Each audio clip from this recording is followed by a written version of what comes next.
Well, as we've been discussing, it's just over 2 years since Boris Johnson became Prime Minister, but his period in Number 10 has seen a high turnover of staff in key roles.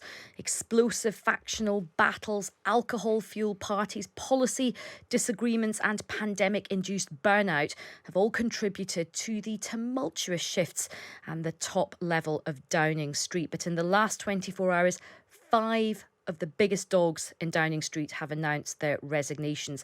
And as we've just been hearing, another Conservative MP has just submitted one of those letters of no confidence. So what does this all mean? I'm now joined by Times Radio's political correspondent, Charlotte Ivers. So Charlotte, I mean, it's been an extraordinary 24 hours. Let's just start with Munira Mirza, because it feels like this was the most shocking of all the resignations.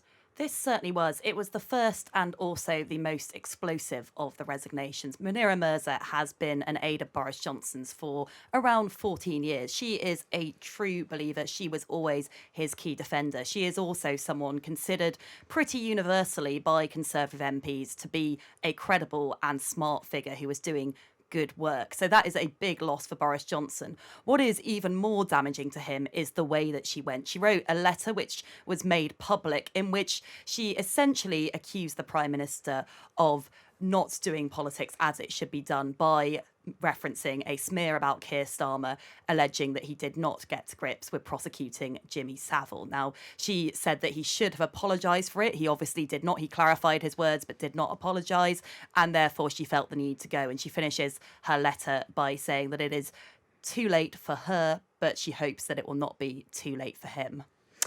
And Charlotte, some of the really interesting things that happened is that Boris Johnson did this sort of partial kind of climb down over the Keir Starmer, Jimmy Savile comments. Then you have this dramatic resignation from Munira Mirza. Then we have Rishi Sunak sort of distancing himself. Then we have other Conservative MPs going on and doubling down. But now it looks like the Health Secretary has sort of distanced himself as well. What do you think this means?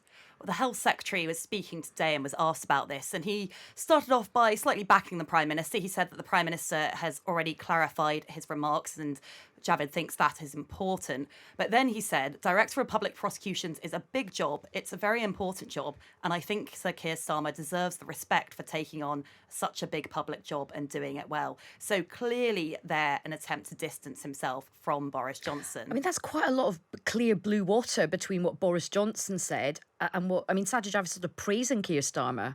He is indeed, and add that to Rishi Sunak, who said last night that these are not words that he would have used. You clearly have some cabinet ministers who, while being pretty scrupulously loyal on other fronts, have just wanted to put a little bit of distance between themselves and Boris Johnson on this particular issue. Then we've had our daily, or sometimes multiple times a day, letter in from a Your 5 a day. Yes, we've only had one so far, so there is still time, I suppose. This is from Aaron Bell, who you just mentioned in your introduction there, has taken a seat for the Conservatives at the 2019 election.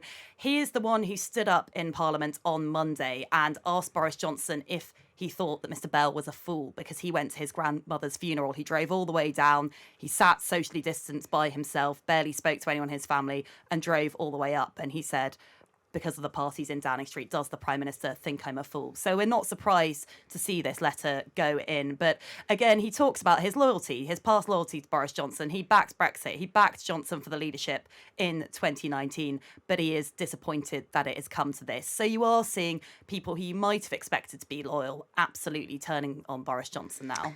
And are you hearing any other rumours about, do you think we're going to have a quiet weekend, Charlotte? I wouldn't be surprised if we see a couple more MPs declaring over the weekend. Certainly there are MPs who I would expect to see sending in letters who have said that they are likely to do so privately, who haven't done so yet. And as an example of that, look at David Davis, for example. He has said publicly that he thinks Boris Johnson should go. He stood up in the chamber of the House of Commons and said to Boris Johnson, in the name of God, go. He hasn't even put his letter in yet because he wants to speak to his local association. So clearly there are more people to come. Interesting. The weekend might be spent getting soundings from local members and local associations. Really interesting. Well, Charlotte, thanks very much for that. That's Charlotte Ivers, our political correspondent.